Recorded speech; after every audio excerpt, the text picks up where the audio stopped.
Le permis de conduire, aussi souvent appelé permis de se faire dépouiller par son auto-école. Parce que, ouais, ça coûte cher le permis.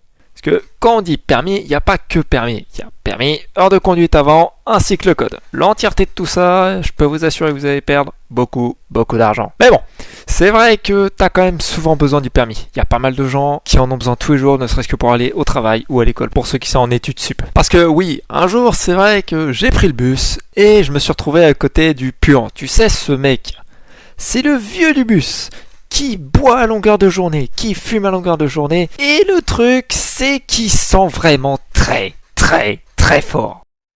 Et qui dit sentir fort dit forcément ça pique le pifou. Et ce jour-là, je dois dire que je me suis dit ouais, ça pourrait être intéressant que j'ai mon permis. Bah oui, parce que bon, qui dit permis, il dit pas obligé de prendre le bus pour te déplacer, donc pas obligé de tomber à côté de ce gars-là. Ce qui peut être un aspect relativement intéressant de la chose. Et donc, j'ai décidé de me lancer dans le fameux permis de conduire. Quelle bonne idée! Déjà, premièrement, le permis, tu l'obtiens pas comme ça. Faut que tu commences par faire ton code de la route. Alors, le code de la route, c'est quoi, très concrètement? C'est ni plus ni moins que toutes les règles qui t'autorisent à conduire.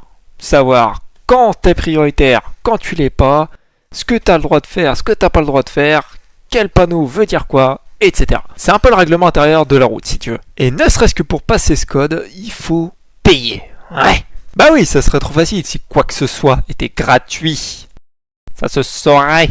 Du coup, on te donne un bouquin qui référence tout ce qu'il y a à savoir sur le code de la route. Et en ce qui me concerne, et je crois que c'est le cas de la plupart des auto-écoles, un accès à un site qui te permet de faire des tests. En gros, l'idée, c'est de faire comme si tu passais ton code, mais tu passes pas ton code, c'est juste pour t'entraîner. Et je dois dire que c'est quand même bien pratique, parce que ça te permet de t'entraîner à repérer les petits pièges. Parce que oui, le code de la route, fondamentalement, c'est quelques connaissances de base, mais une très grosse majorité de logique. Mais, il y a des pièges. Et il faut les voir venir, certaines fois.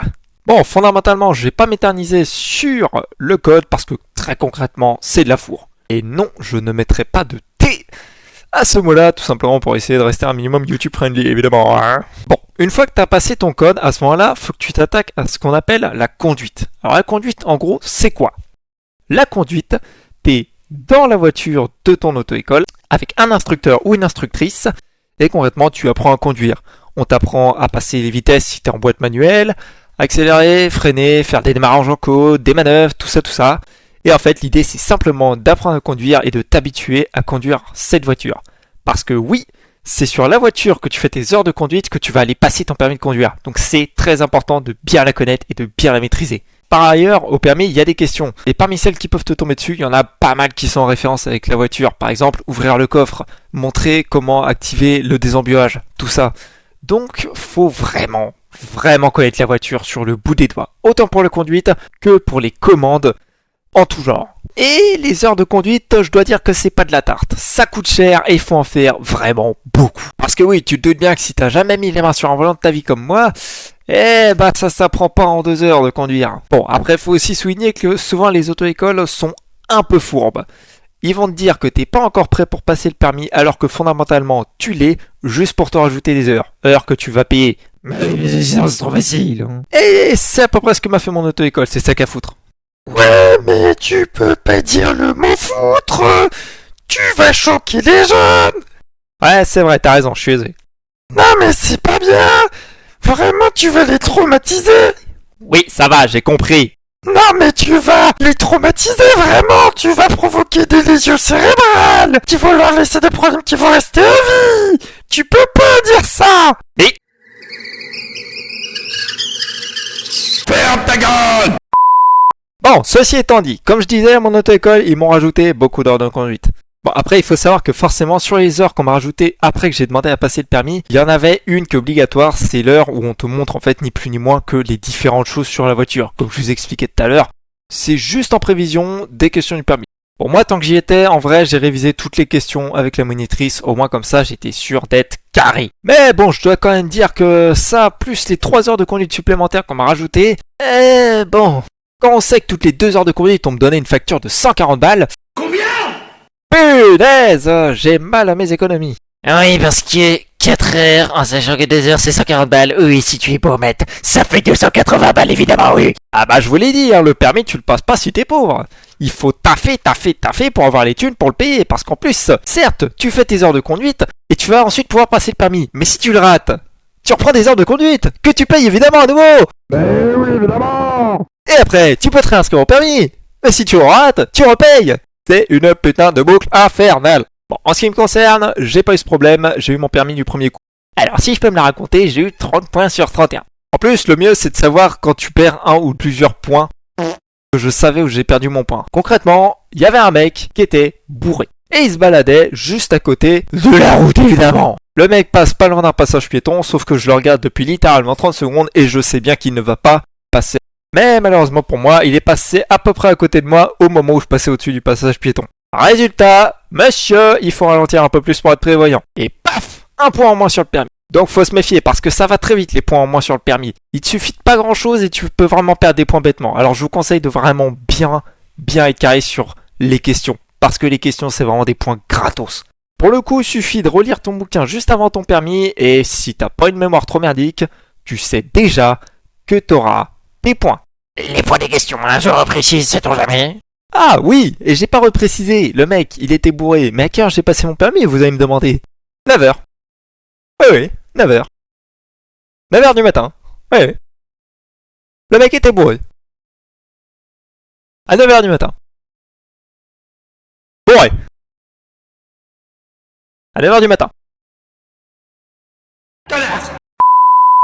Bref, en gros, comment ça se passe le permis? Fondamentalement, t'arrives, généralement, comme c'est souvent demandé pour les examens, 30 minutes en avance. Puis, arrivé le moment de ton examen, bon, faut que tu montes ta carte d'identité, ou en l'occurrence le papier qui témoigne de ton identité. Et une fois que t'as montré le papier qui témoigne de ton identité, on va te dire de t'installer en voiture. Donc de là, c'est bien important de ne pas rater ces points d'installation. Que ouais, concrètement, c'est ce qu'il y a de plus gratuit comme point. Ça va être mettre ton siège à la bonne distance du volant, adapter la hauteur du volant, mettre en place ton rétroviseur intérieur, tes rétroviseurs extérieurs, et surtout vérifier bien et demander à l'oral que tout le monde est bien attaché, parce que ça, mon frère a perdu un point là-dessus, et ça fout quand même le seum quand on a regardé.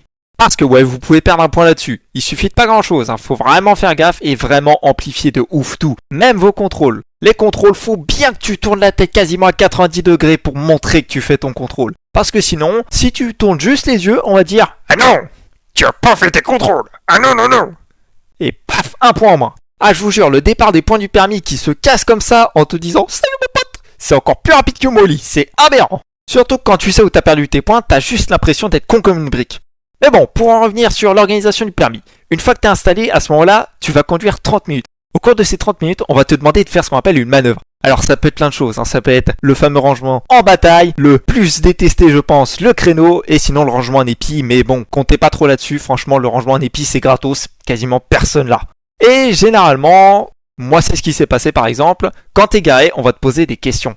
T'as 3 questions. Et à ce moment-là, c'est purement du par cœur. Si t'as la réponse, t'as le point. Si t'as pas la réponse, t'as pas le point. Il y a certaines questions où tu peux faire de logique, mais il y en a d'autres où faut vraiment connaître. Ah oui, parce que t'as certaines questions qui sont complètement débiles, hein. Par exemple, tout ce qui est signe sur le tableau de bord. Soit tu le connais, soit tu le connais pas. Mais tu vas pas pouvoir déduire pour tous les signes. Et une fois que t'as passé ton permis, de là, tu dois attendre. Ça dépend des gens, mais généralement, c'est 24 heures. Moi, par exemple, je sais que je l'ai eu le lendemain. Et une fois que tu as eu ton permis, bah déjà félicitations à toi, maintenant tu vas pouvoir t'attaquer à la partie la plus relou, acheter une voiture. Mais ça, on en parlera plus tard. Bon, du coup je me présente. Moi c'est le Gobelin. De mon nom complet, le Gobelin Studio. Je me lance finalement sur YouTube après des années à ne pas avoir osé le faire pour la simple et bonne raison que j'ai des potes qui ont commencé à faire des vidéos et à streamer. Ce qui a finalement fini par me donner... Oh, ça fait beaucoup de finalement. Ce qui m'a finalement donné le courage de me lancer. Donc je ferai un peu de tout en termes de vidéos, attendez-vous à tout, des animations comme celle-ci, que j'essaierai d'améliorer au niveau de leur qualité, même si on est bien d'accord qu'on n'est pas sur une animation professionnelle, mais il faut bien savoir que je suis un amateur, j'ai jamais pris de cours de dessin ni d'animation, donc je fais de mon mieux. Et évidemment, je chercherai à les améliorer après. Je vais aussi faire des vidéos gaming, ça serait d'ailleurs sur l'idée ce que je vais essayer de faire en priorité, parce que c'est beaucoup plus rapide à tourner qu'une animation. Par ailleurs, de base, je devais commencer par une vidéo gaming, mais j'ai quand même préféré faire une animation pour la simple et bonne raison que je voulais me rendre à l'aise avec les modèles. Oui, les modèles, c'est petits dessins que vous voyez à l'écran qui animent ce que je dis et ce que je représente. Et peut-être à l'occasion, si un jour l'opportunité se présente, faire des vidéos IRL, mais c'est encore pas du tout joué parce que c'est souvent des budgets. Et bon, bah voilà, hein, le budget est quand même limité. Mais c'est pas encore sûr. Mais enfin bref, si la vidéo vous a plu, vous connaissez YouTube, je vais rien vous apprendre. N'hésitez pas à lâcher un petit like, ça me fera énormément plaisir. À la limite un follow si ça vous intéresse de revoir des vidéos que je fais. J'en profite pour dire que je lirai les commentaires, mais je prendrai pas forcément le temps d'y répondre. Pourquoi? Tout simplement parce que j'ai pas forcément énormément de temps et je préfère consacrer du temps à créer une nouvelle vidéo. Mais sachez que je vais quand même évidemment prendre le temps de les lire. Vous les écrivez, donc c'est le minimum requis quand même que je vienne les lire. Voilà. Bon, sur ces belles paroles, je vous dis bonne journée, bonne soirée et bonne nuit pour nos amis les nocturnes qui regardent cette vidéo de nuit. Allez, tchuss!